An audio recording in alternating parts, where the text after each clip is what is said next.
Howdy. As I said, I'm not too particularly interested in being a car streamer, but, my walls are thin as hell, and I can't be loud.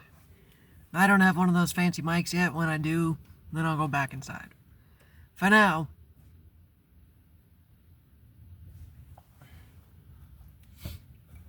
you've watched my hopefully, the most recent video I posted. If not, it's the video called,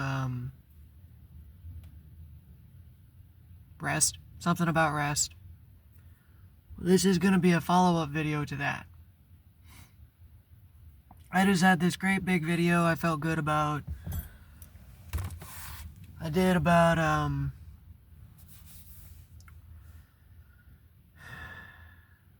true rest. And I was talking about what it really means to actually rest and blah, blah, blah, blah, blah. Well, this video is the follow-up of why you can't rest. Why? Because it really triggered me today was after I did the video, I was like, well, why do I still feel this way? Why do I still feel like I can't rest? Why do I have difficulty wanting to rest? I've acknowledged I want to rest, and I've seen I'm in an opportunity to rest, but I'm gonna say I don't want to say can't, but I won't. Like, I won't let myself rest. I was like, alright, what's the case? What's the deal? Even prayed and meditated. I did a little bit of both. While I'm sitting there meditating, I started going back through my childhood again. I've been doing a lot of child shadow work. I've done a lot of childhood trauma work and shadow work. And a lot of it started coming up. So the point is, there is a reason why we don't allow ourselves to take a break. For instance, as I was saying, I believe in the last video, go away.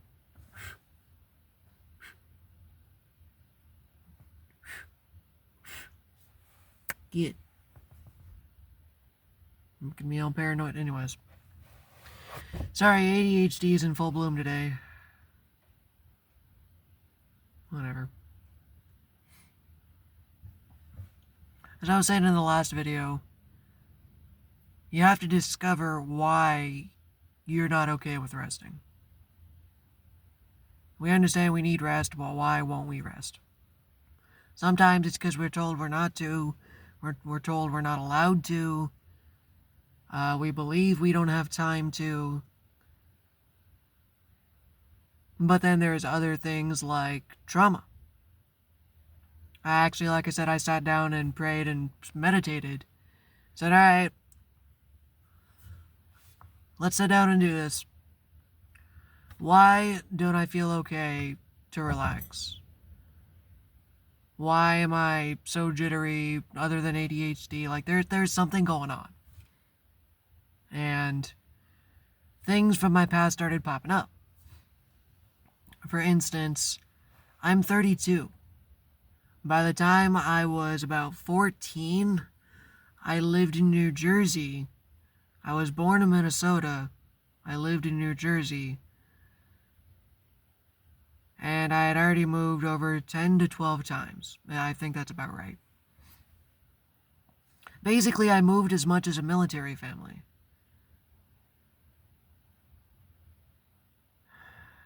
I'm not gonna sit here and cry about it. Oh, it was a horrible life. It did suck. It really did. I mean, there's pros and cons about it. But the point of bringing that up is it's like, that's part of it. That's one thing. So, the point is, maybe, for instance, you have one serious traumatic thing. Say, just something dark. I don't want to go specific. A family member takes advantage, no matter what way, whether it be in a personal manner or not. anytime someone's made you feel unsafe, whether it's happened once and it was just serious, like, oh my god, one time that was horrible and I'm traumatized forever, which is a thing, or it's a series of them. You gotta figure out which one it is. Because again, sometimes it's a little bit of both. Again, it could have just been one simple, oh, this happened to me and it traumatized me so bad. Or it's a bunch of little things, like, well, at this point, like, okay, for instance, the moving. I constantly moved, and I was always the new kid. In fact, there was even one year, within the same year, I had to go to 3 different schools, all in the same year. I can tell you my social adjusting was absolute garbage. Yeah, it was horrible. Why am I bringing this up again? I'm getting distracted because there are environmental things going on. I try to sit in my car and then the world around me keeps moving. Ooh, you just hit something. Crunch a munch. Focus.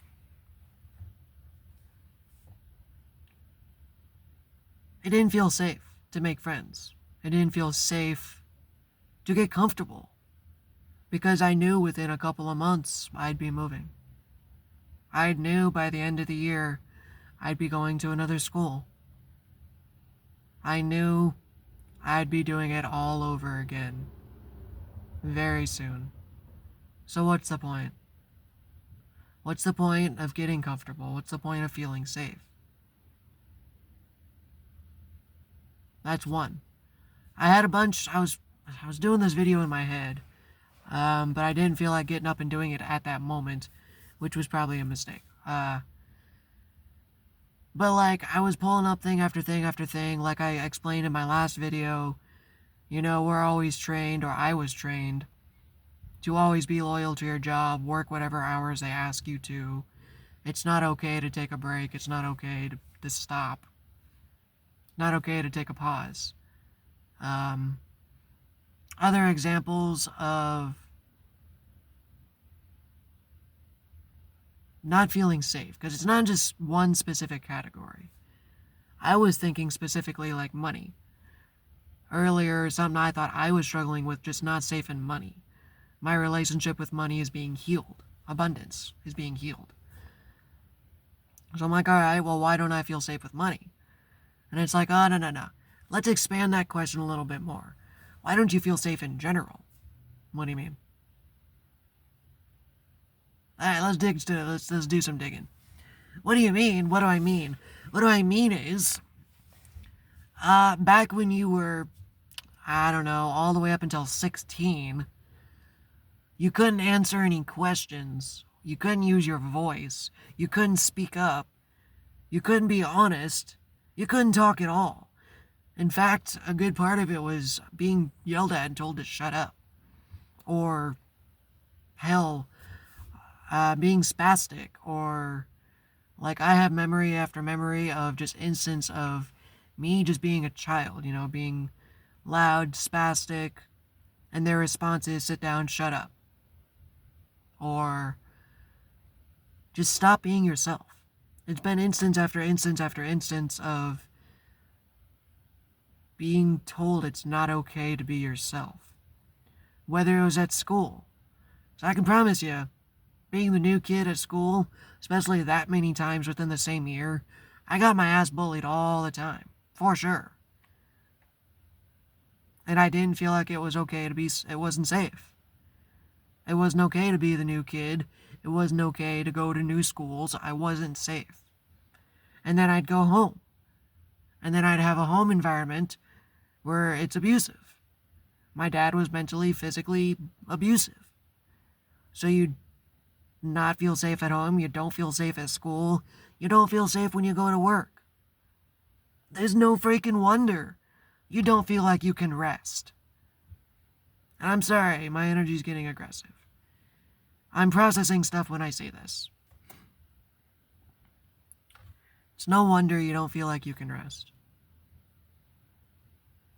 when the world around you all your life has told you it's not okay. It's not just not okay to rest, it's not okay for anything. Like I said, I was told my whole life it's not okay to be myself. Anytime I tried, I got bullied or rejected or yelled at by my parents or, this is all stuff that's coming up. And I want to remind you guys, when I say these things, I feel really bad because I feel like I'm trying to get sympathy or empathy. I'm not. This is me just projecting. Because I was also told not to talk about my issues. So I'm being vulnerable in hopes that it helps someone else. I'm going to say this multiple times, but when I watch other YouTubers and other tarot readers and you don't get to see the vulnerable side of them. They're just there, they do the reading, they give you the advice, and then they go. And that's fine. That's exactly what they're meant to do, that's exactly what they're meant to do. What I'm trying to point out, though, is the difference of, I always feel like they have the energy of being put together. Yes, they're still human, and even though they say, yes, I have trials and I have issues, you don't ever get to see it. My story, I'm doing it a bit differently, because I'm sharing the story of what it's like to go from 0 to 100. How about that? And what it's like to be... what it's like to go through the transition. What it's like to go through the work and the troubles and the problem. Whenever I watch these tarot readers, again, it feels like they've already hit that point. It feels like they've already got whatever it is going on that I don't seem to have. And I have been growing and changing, and I've been told to share my story.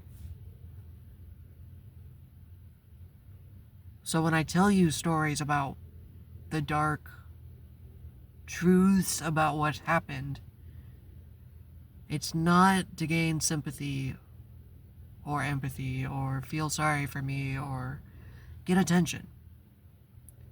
It's to let other people know it doesn't matter what background you come from. You can have some pretty effed up shit happen to you, but it doesn't matter. There's always room for change. There's always room to grow and become better. I'm just kind of going on a tangent. This went off on a random direction, but it's because I've been going through my life and all the shadow work.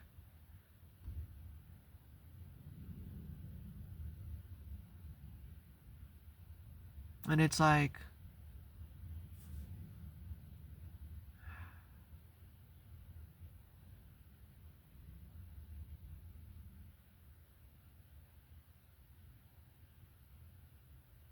I don't even know, I lost my train of thought.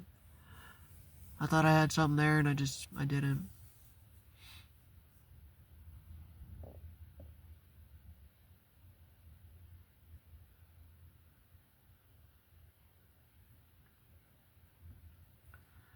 These videos are also my therapy. You go to a therapist and you talk to them. And the point of a therapy, in my opinion, is to give you tools and get you to realize situations on your own. Like, say, for instance, sometimes you don't realize something sounds bad until you hear it out loud. Maybe you have a thought in your head and it sounds okay, then you say it out loud, and you're like, wow, that sounded like a really bad idea.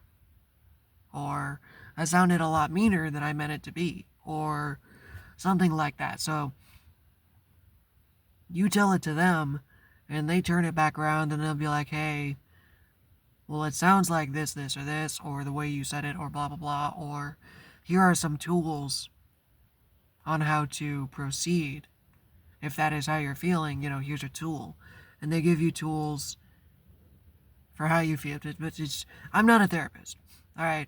Point is, the video is my therapy because when I say it out loud, it clicks. Something triggers back. It's like the signal's bouncing back. It's an echo relay. I send out my energy and I actually have it bounce back, and I'm like, oh, that's what it says. So it's helpful for me. Hopefully it's helpful for you guys. Because I tell you what, really sucks feeling like you're the only one out there that's going through this. I always thought getting online and talking about stuff like this was just a cry for attention. It could be. Who knows? Maybe. Hopefully not. And that's why I didn't do it for the longest time. In fact, I've always hated people who did. But as I grew into a different person, I'd realize it's necessary. Hell, I even became one. I don't know why I'm talking anymore. We're gonna end this video, call it a day. Go get some rest. And here's the difference. How you know something actually clicks is because you feel that weight lifted off your chest. I felt it click. I'm like, man, that is why I'm not allowed to relax. I've never had a chance to. So, you have a great day.